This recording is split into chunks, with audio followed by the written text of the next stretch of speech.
Hello learners, welcome back to my channel. मेरा नाम है अंकुर और मैं हूं आपका मेंटोर। तो शुरू करते हैं बिना किसी टाइम लैग के। तो हम लोग कंटिन्यू करेंगे। तो हम लोग पढ़ रहे थे हाउ डू ऑर्गेनिजम्स रिप्रोड्यूस। तो आज जो टॉपिक होने वाला है वो बहुत ही ज्यादा इंपॉर्टेंट और बहुत ही ज्यादा इंटरेस्टिंग है। तो ध्यान से सुनिए और सारी चीजें समझिए। आज जो लेक्चर आप लोग पढ़ेंगे उसके बाद बस आप लोगों को क्या करनी है, एनसीईआरटी की रीडिंग लगानी है। और मैं प्रॉमिस करता हूं कि सारा का सारा क्रिस्टल क्लियर कॉन्सेप्ट हो जाएगा आप सबका। तो आज हम लोग पढ़ेंगे रिप्रोडक्शन इन ह्यूमन बींग्स। तो ये बहुत ही ज्यादा इंपॉर्टेंट चैप्टर है, ठीक है। अब कुछ टर्म्स हैं जो इस टॉपिक को स्टार्ट करने से पहले डिस्कस कर लेते हैं। क्या है प्यूबर्टी?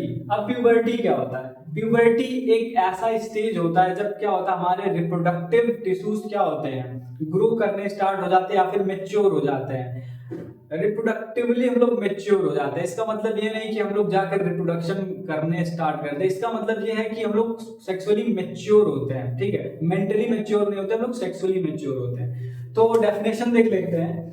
प्यूबर्टी का मतलब क्या है? The period when reproductive tissue begin to mature. एक ऐसा पीरियड जब हमारा रिप्रोडक्टिव टिश्यू क्या करेगा, मैच्योर होना स्टार्ट करेगा, फिर मैच्योर होगा, ठीक है। दूसरा टर्म ये रिप्रोडक्टिव, ये प्यूबर्टी मेल्स में कब आती है और फीमेल्स में कब आती है? मेल्स में होती है 11 टू 13 इयर्स ऑफ एज पे और फीमेल्स में होती है 10 टू 12 इयर्स ऑफ एज पे। मतलब मेल्स में कब आएगा? 11 टू 13 इयर्स ऑफ एज और फीमेल्स में हम लोग से थोड़ा सा पहले आता है, ठीक है। तो ये होती है प्यूबर्टी। क्या होती है प्यूबर्टी? अब दूसरा टर्म जो है वो है इंपॉर्टेंट टर्म, वो है सेकेंडरी सेक्सुअल कैरेक्टर्स। अब सेकेंडरी सेक्सुअल कैरेक्टर्स क्या होता है? सेकेंडरी सेक्सुअल कैरेक्टर्स का मतलब क्या होता है कि जब हम लोग सेक्सुअली मैच्योर हो रहे होते हैं तो क्या होता है, कुछ हॉर्मोन्स निकलते हैं। अब उसकी वजह से कुछ ऐसे कैरेक्टर्स डेवलप होते हैं जिससे हम लोग क्या कर सकते हैं, डिफरेंशिएट कर सकते हैं कि ये नहीं, ये मेल है और ये फीमेल है।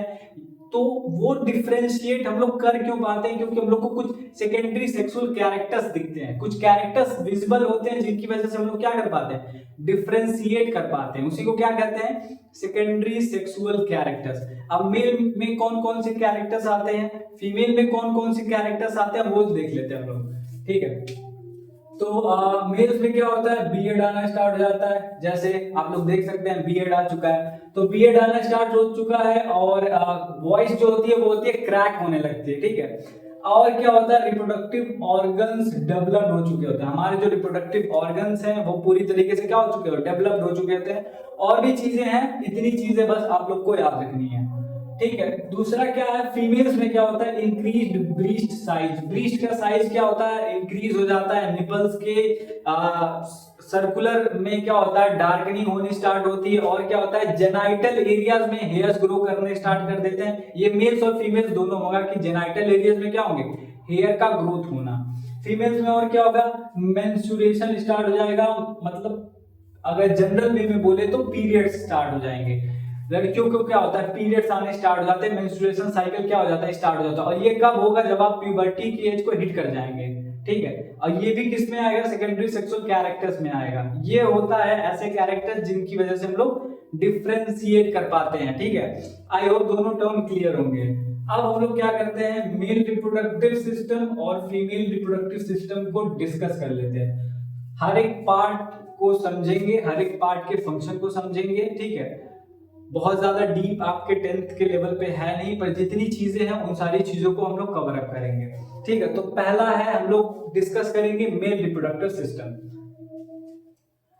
अब मेल रिप्रोडक्टिव सिस्टम में क्या होता है, क्या क्या चीजें होती हैं वो पहले हम लोग देख लेते हैं। मेल रिप्रोडक्टिव सिस्टम में क्या होता है, वन पेयर टेस्टिस होगा। क्या होगा, एक पेयर टेस्टिस होगा। उसके बाद एपिडिडाइमिस होगा, वॉस डिफरेंसेस होंगे, यूरेथ्रा होगा, ठीक है। उसके बाद सेमिनल वेसिकल होगा, प्रोस्टेट ग्लैंड होगा, काउपर्स ग्लैंड होगा, कोपुलेटरी ऑर्गन पेनिस होगा। ये सारी चीजें होंगी किनमें, मेल रिप्रोडक्टिव सिस्टम में। आप एक एक के बारे में हम लोग समझते हैं कहाँ पे है। आप लोग ये डायग्राम देख सकते हैं, हो सकता है उतना अच्छा ना हो, पर आपको समझाने के लिए आई होप ये एनफ है। इस डायग्राम से देखिए कि कौन सा पार्ट कहाँ पे लोकेटेड है और उस पार्ट को हम लोग अच्छे से समझेंगे, ठीक है। शुरू करते हैं हम लोग नीचे से। तो सबसे पहला जो आया हमारा मेल रिप्रोडक्टिव सिस्टम में जो हम लोग को मिला वो है स्क्रोटम। क्या मिला, स्क्रोटम। स्क्रोटम क्या होता है, एक पाउच होता है, ठीक है, जो एब्डोमिनल कैविटी के बाहर होता है। वो क्या होल्ड करता है, टेस्टिस को होल्ड करता है। टेस्टिस को अपने अंदर वो क्या करता है, रखता है स्क्रोटम। ऐसा क्यों? अब सवाल ये आता है कि स्क्रोटम में ही टेस्टिस क्यों है, वो एब्डोमिनल कैविटी के अंदर क्यों नहीं है? होता क्या है, स्पर्म फॉर्मेशन के लिए क्या होता है कि हमारा जो जनरल बॉडी टेम्परेचर होता है, नॉर्मल बॉडी टेम्परेचर होता है, उससे 1 to 3 डिग्री सेल्सियस क्या होता है, टेम्परेचर कम होना चाहिए स्पर्म के फॉर्मेशन के लिए। अगर सोचो कि अगर जो टेस्टिस है वो एब्डोमिनल कैविटी के अंदर है, तो क्या फॉर्मेशन ऑफ स्पर्म होगा? नहीं होगा, स्पर्म ही नहीं बनेगा। स्पर्म ही नहीं बनेगा तो हम लोग स्टेराइल नहीं हो जाएंगे। तो स्क्रोटम का एक बहुत ही इंपॉर्टेंट रोल यहाँ पे आता है। वो क्या करता है, बॉडी टेम्परेचर से थोड़ा कम करता है, जिसकी वजह से टेस्टिस क्या कर पाए, स्पर्म प्रोड्यूस कर पाए। तो स्क्रोटम समझ आएगा। स्क्रोटम के बाद आता है टेस्टिस। अब देखो टेस्टिस क्या होता है, टेस्टिस होता है हमारा, क्या होता है, मेल गैमीट रिलीजिंग ऑर्गन होता क्या है, ठीक है। अब ये क्या क्या चीजें करेगा, टेस्टिस क्या क्या करेगा, मेल गैमीट जो कि है स्पर्म को रिलीज करेगा, क्या करेगा, मेल गैमीट को रिलीज करेगा जो कि स्पर्म है। मेल रिप्रोडक्टिव हार्मोन को रिलीज करेगा जो कि क्या है, टेस्टोस्टेरोन। और यहाँ पे एक इंपॉर्टेंट लाइन लिखी हुई है, क्या, इसको स्टार मार्क कर लीजिएगा, responsible for secondary sexual characters. अब जो मेल रिप्रोडक्टिव हार्मोन है वो है टेस्टोस्टेरोन। क्या है, टेस्टोस्टेरोन। और यही टेस्टोस्टेरोन रिस्पॉन्सिबल है किस चीज के लिए, सेकेंडरी सेक्सुअल कैरेक्टर्स के लिए। मतलब जो ये बियर्ड मेरे चेहरे पे आप लोगों को दिख रही है, ये किसकी वजह से आया है, टेस्टोस्टेरोन मेरी बॉडी में रिलीज हो रही होगी, उसकी वजह से क्या आ रहा है, ये सेकेंडरी सेक्सुअल कैरेक्टर्स विजिबल हो पा रहे हैं। समझ आया क्या? और ये रिलीज कौन करा रहा है, टेस्टिस। तो टेस्टिस के दो फंक्शन, पहला क्या, मेल हार्मोन को रिलीज करेगा जो कि है टेस्टोस्टेरोन, जिसकी वजह से सेकेंडरी सेक्सुअल कैरेक्टर्स डेवलप होंगे। दूसरा क्या है, स्पर्म को क्या करेगा, वो रिलीज करेगा। ठीक, अब स्क्रोटम और टेस्टिस हो गया। अब आते हैं हम लोग ऊपर, जैसे ही बढ़ेंगे हमको मिलेगा पेनिस। अब ये क्या होता है पेनिस? पेनिस एक कॉपुलेटरी ऑर्गन होता है। यही कॉपुलेटरी ऑर्गन फीमेल के वजाइना में जाता है। जब कॉपुलेशन होता है तो फीमेल के वजाइना में जो इंटर करता है वो होता है पेनिस। पेनिस ही स्पर्म को क्या कर देता है, लेके ट्रांसफर करेगा वहां पे। अब पेनिस हो गया। पेनिस के बाद यहाँ पे यूरेथ्रा भी लिखा है। यूरेथ्रा क्या होता है, ये यूरिनरी ब्लैडर से कनेक्टेड होता है, जो एक पैसेज प्रोवाइड करता है, जो सीमन एज वेल एज यूरिन दोनों को कैरी करता है। यूरेथ्रा दोनों को कैरी करेगा। यूरिन के टाइम पे यूरिन लेके आएगा वो, सीमन की जरूरत जब होगी तो वो सीमन भी लेके आएगा। तो यूरेथ्रा क्या है, एक पैसेज है। क्या है, पैसेज है। अब यूरेथ्रा के बाद हम लोग अगर ऊपर बढ़े तो होता है प्रोस्टेट ग्लैंड। प्रोस्टेट ग्लैंड क्या करता है, जब यहां से टेस्टिस से स्पर्म रिलीज होगा, टेस्टिस के ऐसा करते हैं पैसेज पकड़ लेते हैं, पैसेज से सारी चीजें क्लियर होंगी। समझो टेस्टिस क्या किया, स्पर्म रिलीज किया, क्या किया, स्पर्म प्रोड्यूस किया और यहां से रिलीज हो गया स्पर्म रिलीज होने के बाद यहाँ पे एक स्ट्रक्चर है जिसका नाम है एपिडिडाइमिस। अब एपिडिडाइमिस क्या करता है, स्पर्म को टेम्परेरी स्टोर करेगा, परमानेंट स्टोर नहीं करेगा, टेम्परेरी स्टोर करके रखेगा जब तक स्पर्म मैच्योर नहीं हो जाता।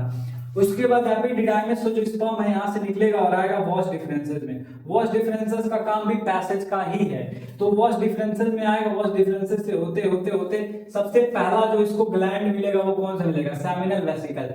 सेमिनल वेसिकल क्या करेगा, ऐसा कुछ न्यूट्रिशनल वैल्यू डाल देगा उस स्पर्म के साथ। क्या करेगा, यहाँ पे लिखा हुआ seminal vesicle, prostate gland and corpus gland क्या करते हैं, न्यूट्रिशनल और मीडियम फॉर लोकोमोशन प्रोवाइड करते हैं। तो यहाँ से कुछ लिक्विड जेली जैसा सेमिनल वेसिकल डालेगा स्पर्म के साथ। उसके बाद क्या होगा, प्रोस्टेट ग्लैंड भी वही करता है। क्या करता है, प्रोस्टेट ग्लैंड और कॉर्पस ग्लैंड, इन तीनों का फंक्शन वही है, क्या करना, न्यूट्रिशन प्रोवाइड करना, न्यूट्रिशन दे देना उस स्पर्म के साथ, और लोकोमोशन में क्या करना, हेल्प करना, लोकोमोशन में क्या करना, हेल्प करना। तो अब यहां तक स्पर्म हमारा आ गया। अब कॉमन जंक्शन पे आ गया जो कि है यूरेथ्रा तक आ गया हमारा। तो यूरेथ्रा भी क्या करता है, कॉमन पैसेज प्रोवाइड करता है। सारी चीजें मेल रिप्रोडक्टिव ऑर्गन में क्लियर है क्या, ऐसा कुछ जो रह नहीं गया, सारी चीजें डिस्कस हो चुकी हैं। नेक्स्ट जो हम लोग डिस्कस करने वाले हैं वो है फीमेल रिप्रोडक्टिव सिस्टम। अब फीमेल रिप्रोडक्टिव सिस्टम में कुछ चीजें हैं। फीमेल रिप्रोडक्टिव सिस्टम में क्या क्या चीजें होती हैं, 1 pair ovary, 1 pair fallopian tube, uterus जिसको वॉर्म भी कहते हैं, वेजाइना जो कि बर्थ कैनाल भी कहते हैं, और फंक्शन ऑफ यहाँ पे ओवरी भी लिखा हुआ है। तो एक एक चीजों को हम लोग समझेंगे, ठीक है। तो सबसे पहले मेरा एक सवाल है, कितने लोगों को लगता है कि जो बच्चा होता है वो होता है पेट में, माँ के पेट में होता है बच्चा? कितने लोगों को लगता है? ऐसा नहीं होता है। बच्चा कहाँ पे होता है यूटरस में, यूटरस को ही वॉर्म कहते हैं, ठीक है। अब समझ लेते हैं हर एक चीज को। तो सबसे पहला हमारा आता है वजाइना। वजाइना वजाइना में ही क्या होगा, ये जो मेल कोपुलेटरी ऑर्गन पेनिस है ये इंटर करेगा, यही स्पर्म लेके आएगा वजाइना वजाइना में। तो वजाइना क्या, एक पैसेज प्रोवाइड करेगा, ठीक है। और वजाइना का दूसरा फंक्शन इसको बर्थ कैनाल कहते हैं। बर्थ कैनाल क्यों, क्योंकि जब डिलीवरी होने वाली होगी, जब डिलीवरी होगी तो बच्चे को बाहर निकालने के लिए जो पैसेज लगता है वहीं से बच्चा कहाँ आएगा, बाहर आएगा। तो इसीलिए इसको क्या कहते हैं, बर्थ कैनाल भी कहते हैं वजाइना को। वजाइना के बाद आता है सर्विक्स। सर्विक्स एक बस छोटी सी कवरिंग है या फिर लेयर बोल सकते हो। उसके बाद क्या आएगा, यूट्रस। यूट्रस को ही वॉम्ब कहते हैं। जो बच्चा फर्टिलाइजेशन के बाद जब वो जाइगोट बनेगा, जाइगोट बनने के बाद वो पलेगा कहाँ पे, यूट्रस में ही पलेगा। वो मैं अच्छे से बताऊंगा, पहले बस स्ट्रक्चर समझ लेते हैं। उसके बाद अगर हम लोग ऊपर आए तो आता है यूट्रस के बाद आएगा हमारा ओवरी। अब ओवरी समझ लेते हैं। ओवरी क्या होता है, ये हमारा फीमेल गैमीट प्रोड्यूसिंग ऑर्गन है। फीमेल गैमीट क्या होता है, हमारा एग या ओवा बोलते हैं उसको। तो ओवरी का फंक्शन क्या होता है, सबसे पहला फंक्शन है कि ये क्या करेगा, रिलीज करेगा ओवा और एग को रिलीज करेगा। दूसरा फंक्शन क्या है, it produces female reproductive hormone जो कि है एस्ट्रोजन और प्रोजेस्टेरॉन। अब खुद से सोचो, ये फीमेल रिप्रोडक्टिव हार्मोन्स को रिलीज कर रहा है। जैसे मेल में क्या रिलीज होता था, टेस्टोस्टेरोन रिलीज होता था। कौन रिलीज करता था, टेस्टिस रिलीज करता था। फीमेल में कौन रिलीज कर रहा है, ओवरी रिलीज कर रही है। कौन सा हार्मोन, एस्ट्रोजन एंड प्रोजेस्टेरॉन। मतलब एस्ट्रोजन और प्रोजेस्टेरॉन रिस्पॉन्सिबल होगा क्या, फीमेल में सेकेंडरी सेक्सुअल कैरेक्टर्स को डेवलप करने के लिए। इतना आपको सोचना होगा, ये सोच पा रहे होंगे आप लोग कि ये जो हार्मोन है ये क्या करेगा, सेकेंडरी सेक्सुअल कैरेक्टर डेवलप करेगा। किसके अंदर, फीमेल्स के अंदर, ठीक है। तो ओवरी क्लियर हो गया क्या। ओवरी के बाद यहाँ पे नेक्स्ट पार्ट जो है ओविडक्ट और फेलोपियन ट्यूब है। ओविडक्ट और फेलोपियन ट्यूब का काम क्या होता है, यहीं पे फेलोपियन ट्यूब में क्या होता है, फर्टिलाइजेशन होता है। मतलब मान लो इधर से एग आया आया आया आया, यहाँ से स्पर्म आ रहा वजाइना से होते होते होते होते कहाँ पे फर्टिलाइजेशन होगा, फेलोपियन ट्यूब में। फेलोपियन ट्यूब के किस पार्ट में होगा, उस पार्ट को कहते हैं स्थमस। स्थमस जंक्शन पे, मतलब ये जो जंक्शन है यहीं पे क्या हो जाता है, फर्टिलाइजेशन हो जाता है, ठीक है। अब यहाँ पे एक इंडोमेट्रियम लेयर लिखा हुआ है। ये जो वॉम्ब यूट्रस का जो बाहर का लेयर आप लोग को दिख रहा है, इसी को इंडोमेट्रियम लेयर कहते हैं। इसका यूज कहाँ पे आएगा, जब हम फर्टिलाइजेशन के बाद का प्रोसेस समझेंगे तब अच्छे से समझ आएगा, या फिर जब मेंस्ट्रुएशन डिस्कस करेंगे तब ज्यादा अच्छे से समझ आएगा। और कुछ रह गया क्या, नहीं। तो ओवरी का पार्ट भी हमने क्या किया, ओवरी फीमेल रिप्रोडक्टिव सिस्टम को पूरा का पूरा हमने डिस्कस कर लिया। तो हमने मेल रिप्रोडक्टिव सिस्टम डिस्कस किया, फीमेल रिप्रोडक्टिव सिस्टम डिस्कस किया। आई होप सारी चीजें समझ आ रही होंगी। अब हम लोग आगे बढ़ेंगे, ठीक है। अब आगे की चीजें डिस्कस करते हैं। अब क्या होता है, अब फर्टिलाइजेशन का प्रोसेस डिस्कस करेंगे हम लोग, फिर इम्प्लांटेशन, फिर फीटस कैसे बनता है, ये सारी चीजें डिस्कस करेंगे। तो हमने ऑर्गन्स तो डिस्कस कर लिया। अब क्या होगा, अब मेल जो ऑर्गन है, ठीक है, मेल जो टेस्टिस है वो क्या करेगा, मेल का जो टेस्टिस है वो स्पर्म रिलीज करेगा। स्पर्म रिलीज होगा तो वो कहाँ जाएगा, पहले एपिडिडाइमिस, फिर गॉड डिफरेंसा, उसका गॉड डिफरेंसेस से होता हुआ यूरेथ्रा से होता हुआ किसके, पेनिस के पास जाएगा। अब पेनिस होगा, पेनिस वेजाइना में कॉपुलेशन जब होगा, जब इंटरकोर्स होगा तो मेल का जो पेनिस है वो वेजाइना में इंटर करेगा, और वहां पे जब इंटर करेगा तो वो क्या रिलीज करेगा, स्पर्म। अब जो स्पर्म है, स्पर्म का स्ट्रक्चर तो डिस्कस नहीं करना, पर स्पर्म कुछ ऐसा होता है, ये उसका हेड पार्ट होता है और ये होता है टेल। तो स्पर्म होता है मोटाइल, इसकी टेल की वजह से वो क्या होता है, मोटाइल। तो यहाँ पे जब स्पर्म रिलीज हुआ तो ये सर्विक्स से होता हुआ तैरते तैरते तैरते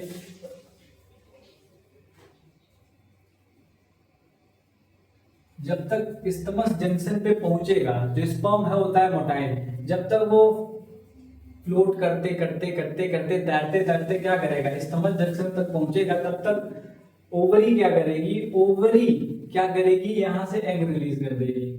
ओवरी यहाँ से एग रिलीज कर देगी, एग आ रहा, अब एग यहाँ पे आ गया। अब स्पर्म और एग आपस में मिल जाएंगे और यहाँ पे कौन सा प्रोसेस हो जाएगा, फर्टिलाइजेशन का। तो फर्टिलाइजेशन सिंपली क्या होता है कि फ्यूजन ऑफ मेल और फीमेल गैमीट ना। तो मेल गैमीट क्या है, स्पर्म है, फीमेल गैमीट क्या है, एग है।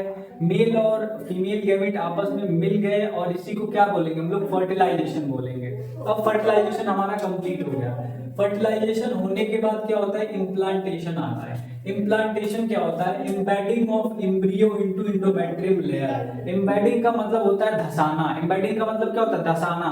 तो एम्बेडिंग क्या होगा, यहाँ पे एम्बेडिंग होगा एम्ब्रियो का एंडोमेट्रियम लेयर में। यहाँ पे जब फर्टिलाइजेशन होगा तो ये जो जाइगोट बना ना, ये क्या करेगा, नीचे की तरफ मूवमेंट करेगा और आके इस एंडोमेट्रियम के लेयर में क्या करेगा, खुद को इम्बेड कर लेगा। इसी प्रोसेस को कहते हैं इम्प्लांटेशन। तो इम्प्लांटेशन सिंपली क्या होता है, embedding of embryo into endometrium layer. जब जाइगोट डेवलप करेगा, जब वो एम्ब्रियो बन जाएगा, जैसे यहाँ पे जाइगोट बना, अब जाइगोट क्या करेगा, खुद को डेवलप करेगा, माइटोसिस होगा। माइटोसिस होगा और जब वो एम्ब्रियो बन जाएगा यहाँ तक आते आते, तो एम्ब्रियो क्या करेगा, एंडोमेट्रियम के लेयर में जब इम्बेड हो जाएगा, तो इसी प्रोसेस को कहते हैं इम्प्लांटेशन। अब हमारा इम्प्लांटेशन हो गया। इम्प्लांटेशन होने के बाद फर्दर डेवलपमेंट होगा, माइटोसिस चलेगा, डेवलपमेंट हो रहा एम्ब्रियो में डेवलपमेंट हो रहा है। उसमें स्टेजेस आते हैं अलग अलग, वो नहीं डिस्कस करने हैं। जैसे ब्लास्टुला आता है, फिर गैस्टुला आता है, ये सारे स्टेजेस डिस्कस नहीं करने हैं। तो डिवीजन होते होते होते उसी को बोलेंगे फर्दर डेवलपमेंट। जब फर्दर डेवलपमेंट होगा तो वो किस में कन्वर्ट हो जाएगा, फीटस में। फीटस में कन्वर्ट हो जाएगा, मतलब धीरे धीरे लिम्स आने स्टार्ट होंगे, धीरे धीरे हार्ट डेवलप हो जाएगा, सारी चीजें डेवलप होंगी, आईब्रोज डेवलप होंगे। अब वो हो जाएगा फीटस। उसके बाद 9 मंथ के बाद, जिसको पार्चुरेशन पीरियड कहते हैं, बेबी का क्या होगा, डिलीवरी ऑफ द बेबी होगा। बेबी की डिलीवरी होगी, और बेबी की डिलीवरी क्यों होती है, फीटल इजेक्शन रिफ्लेक्स की वजह से। फीटल इजेक्शन रिफ्लेक्स आप लोग शायद समझ ना पाए, सिंपल वे में समझाता हूँ। फीटल इजेक्शन रिफ्लेक्स का मतलब होता है रिदमिक कॉन्ट्रैक्शन। ये जो यूट्रस का वॉल हो ना, ये रिदमिक कॉन्ट्रैक्शन करने लगेगा, ठीक है, उसी को बोलेंगे फीटल इजेक्शन रिफ्लेक्स। ऑक्सीटोसिन का अमाउंट बढ़ जाएगा और ये जो एंडोमेट्रियम का लेयर है खुद को कॉन्ट्रैक्ट करेगा, और इसी कॉन्ट्रैक्शन की वजह से एक प्रेशर बनेगा, और वो प्रेशर क्या करेगा, बेबी को बाहर वजाइना में धक्का देगा, वजाइना की तरफ। और वजाइना ही हमारा क्या है, बर्थ कैनाल है। तो हो गया डिलीवरी, हो गया क्या, डिलीवरी हो गई हमारी। तो क्या क्या चीजें, कौन कौन से स्टेप्स इन्वॉल्व हुए, फर्टिलाइजेशन हुआ, फर्टिलाइजेशन के बाद इम्प्लांटेशन हुआ, इम्प्लांटेशन के बाद एम्ब्रियो का फर्दर डेवलपमेंट होगा, फर्दर डेवलपमेंट होने के बाद वो फीटस बनेगा, फीटस के बाद वो क्या हो जाएगा, पार्चुरेशन, मतलब हो जाएगा डिलीवरी। समझ आएगा। तो ये सारी चीजें होंगी अगर क्या हुआ, स्पर्म और एग आपस में फ्यूज कर गए, स्पर्म और एग आपस में क्या कर गए, मिल गए। पर अगर क्या होगा, अगर एग तो रिलीज हुआ पर स्पर्म नहीं आ पाया, तो ऐसे केस में क्या होगा, ये सवाल आपके दिमाग में आना चाहिए कि ओवरी क्या करेगी, हर महीने तो ओवा रिलीज करती है, अल्टरनेट ओवरी रिलीज करती है। जैसे अगर इस मंथ राइट वाली ओवरी ने एग रिलीज किया, तो नेक्स्ट मंथ लेफ्ट वाली ओवरी एग रिलीज करेगी, तो अल्टरनेट चलता है। तो ओवरी तो एग रिलीज करेगी, पर क्या ये पॉसिबल है बिफोर मैरिज की हम स्पर्म क्या करें, हमेशा मिल पाए एग से? ये तो पॉसिबल नहीं है, क्योंकि मैरिज के बाद पॉपुलेशन होगा, सेक्सुअल इंटरकोर्स तभी होगा, तभी पॉसिबल है। तो हर बार तो पॉसिबल नहीं है। अब जब वो नहीं मिल पाएगा, उस केस में क्या होगा, उस केस में क्या होता है, मेंस्ट्रुएशन होता है। मेंस्ट्रुएशन डिस्कस करेंगे हम लोग। उससे पहले एक और सवाल आपके दिमाग में आना चाहिए कि ठीक है भैया, ठीक है, बेबी डेवलप कर रहा है, मदर के बॉम्ब में, यूट्रस में डेवलपमेंट हो रही है, पर वो न्यूट्रिशन कहाँ से लेगा, उसको फूड भी तो चाहिए ना, फूड चाहिए, ऑक्सीजन चाहिए, तो ये सारी चीजें उसको मिल कहाँ से रही है?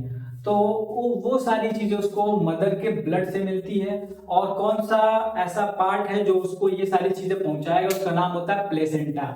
तो प्लेसेंटा क्या होता है, the embryo gets nutrition from mother's blood with the help of special tissue known as placenta. तो प्लेसेंटा क्या होते हैं, स्पेशल टिश्यू होते हैं जो मदर के ब्लड से क्या करते हैं, न्यूट्रिशन को एब्जॉर्ब करते हैं और फीटस तक क्या करते हैं, पहुंचाते हैं। अब प्लेसेंटा क्या होता है, प्लेसेंटा के अंदर फिंगर लाइक प्रोजेक्शंस होते हैं जिनको विलाई कहते हैं। जब आप लोगों ने डाइजेशन पढ़ा होगा, अगर डाइजेशन पढ़ा तो वहां पे स्मॉल इंटेस्टाइन में फिंगर लाइक प्रोजेक्शंस होते हैं जिनको विलाई कहते हैं। विलाई क्या करते थे, सरफेस एरिया को इंक्रीज करते थे। एग्जैक्टली वही काम यहाँ पे भी विलाई करेंगे। क्या करेंगे, सरफेस एरिया प्रोवाइड करेंगे, किस चीज के, एब्जॉर्प्शन ऑफ ग्लूकोज और ऑक्सीजन के लिए। ग्लूकोज और ऑक्सीजन के लिए क्या करेंगे, ये सरफेस एरिया प्रोवाइड करेंगे।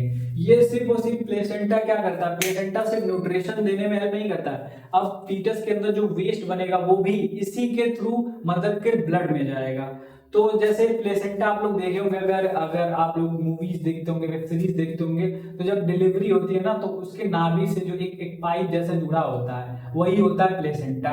अगर आप लोग ध्यान से देखेंगे ना तो वही है प्लेसेंटा। तो प्लेसेंटा का काम क्या है, मदर के ब्लड से न्यूट्रिशन को एब्जॉर्ब करना और फीटस तक पहुंचाना जब तक वो क्या कर रहा है, ग्रो कर रहा है। तो इतनी सारी चीजें समझ आएगा। फिर एक और लास्ट टॉपिक बच रहा है इसमें, ह्यूमन रिप्रोडक्टिव सिस्टम या रिप्रोडक्शन इन ह्यूमन बींग्स में, वो है मेंस्ट्रुएशन, वो भी डिस्कस करेंगे हम लोग।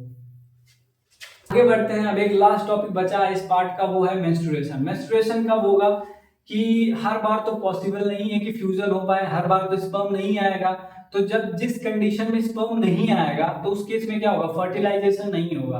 पर इस चीज को समझने से पहले एक छोटी सी कहानी सुन लीजिए। होता क्या है कि जब हम लोग के घर में कोई नया आने वाला होता है, कोई मेहमान आने वाला होता है, तो हम लोग क्या करते हैं, पूरी तैयारी करते हैं, सारे प्रिपरेशंस करते हैं ताकि उसका अच्छे से ध्यान रख सके, इंप्रेशन बना सके, उसका केयर कर सके। तो ये सारी चीजें हम लोग क्या करते हैं, करते नहीं करते हैं, कुछ लोग करते हैं कुछ लोग नहीं करते होंगे, ठीक है। उसी तरीके से क्या होता है, एंडोमेट्रियम, यूट्रस का जो लाइनिंग है एंडोमेट्रियम को, तो यही लगता है ना कि क्या होगा, एग और स्पर्म फ्यूज करेंगे, वो जाइगोट बनेगा और एम्ब्रियो मेरे पास आएगा इम्बेडिंग इम्प्लांटेशन के लिए।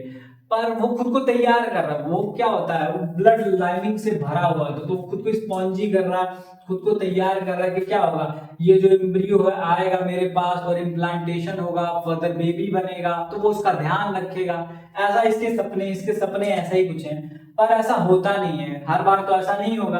तो जिस बार नहीं होगा उस केस में क्या होगा वो समझते हैं हम लोग।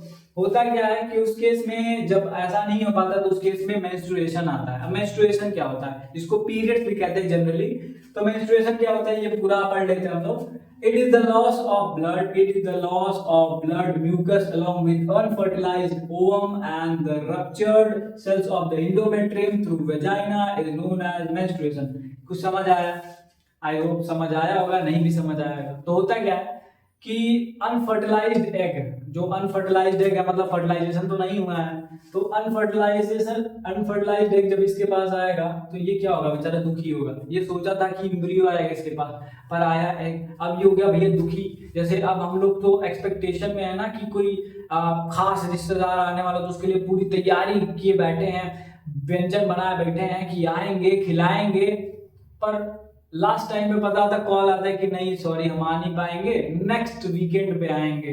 तो हम लोग कैसे हो जाते हैं, ओ तेरी के इतनी सारी मेहनत बर्बाद हो गई, कुछ लोग रोने लगते हैं। तो एग्जैक्टली यहाँ पे क्या होगा कि ये एंडोमेट्रियम क्या करेगा, बेचारा रोने लगेगा, ये खुद को तोड़ेगा, ये खुद को क्या करेगा, तोड़ना स्टार्ट करेगा। और म्यूकस, और जबकि ये ब्लड लाइनिंग से भरा हुआ है तो ये म्यूकस और ब्लड वेसल्स के साथ क्या करेगा, यहाँ से अनफर्टिलाइज्ड एग को लेके वजाइना के थ्रू रिलीज होने लगेगा। इसी को कहते हैं मेंस्ट्रुएशन। क्या कहते हैं, मेंस्ट्रुएशन कहते हैं। समझ आ गया होगा आई थिंक सो। अब मेंस्ट्रुएशन क्या होता है, एक 28 डे का साइकिल होता है, हर 28 डे पे रिपीट करता है खुद को। उसके बाद इसमें फ्लो ऑफ ब्लड जो होता है वो होता है 2 से 5 दिन, जिसको ब्लीडिंग फेज कहते हैं। मतलब जो ये ब्लीडिंग वाला प्रोसेस है, ये एक ही दिन में तो सारी चीजें क्या होगा, ये सारी चीजें टूट के निकल नहीं जाएंगी, इसमें टाइम लगेगा। 2 से 5 दिन तक ये प्रोसेस चलता है, जिसको ब्लीडिंग फेज कहते हैं, ठीक है। अब दो टर्म और हैं जिसको डिस्कस कर लेते हैं, मिनार्च और मेनोपॉज। मिनार्च क्या होता है, beginning of menstruation at puberty known as menarche. जब पहली बार क्या होता है मेंस्ट्रुअल साइकिल मतलब पीरियड्स आते हैं तो उसको क्या कहते हैं, मिनार्च कहते हैं। और जब क्या होता है मेंस्ट्रुएशन साइकिल एक समय के बाद बंद हो जाता है आना, मेंस्ट्रुएशन आना बंद हो जाता है, तो उस पीरियड को कहते हैं हम लोग क्या कहते हैं, मीनोपॉज कहते हैं। पॉज का मतलब क्या होता है, रुकना, तो मीनोपॉज। अब मीनोपॉज कब होगा, मीनोपॉज होता है 45 to 55 ईयर्स ऑफ एज पे ये मीनोपॉज आता है। तो आई थिंक सारी चीजें क्लियर हो गई होंगी। अब बस एक टॉपिक बच रहा है इस चैप्टर का, वो है रिप्रोडक्टिव हेल्थ। नेक्स्ट लेक्चर में उसको भी हम लोग कवर करेंगे, तो ये हमारा पूरा चैप्टर कंप्लीट हो जाएगा। आई होप आपको सारी चीजें समझ आई होंगी। अगर नहीं समझ आई तो आप कमेंट कर सकते हैं, मैं अपनी चीजों को और इम्प्रूव करूंगा और इंफॉर्मेटिव बनाऊंगा।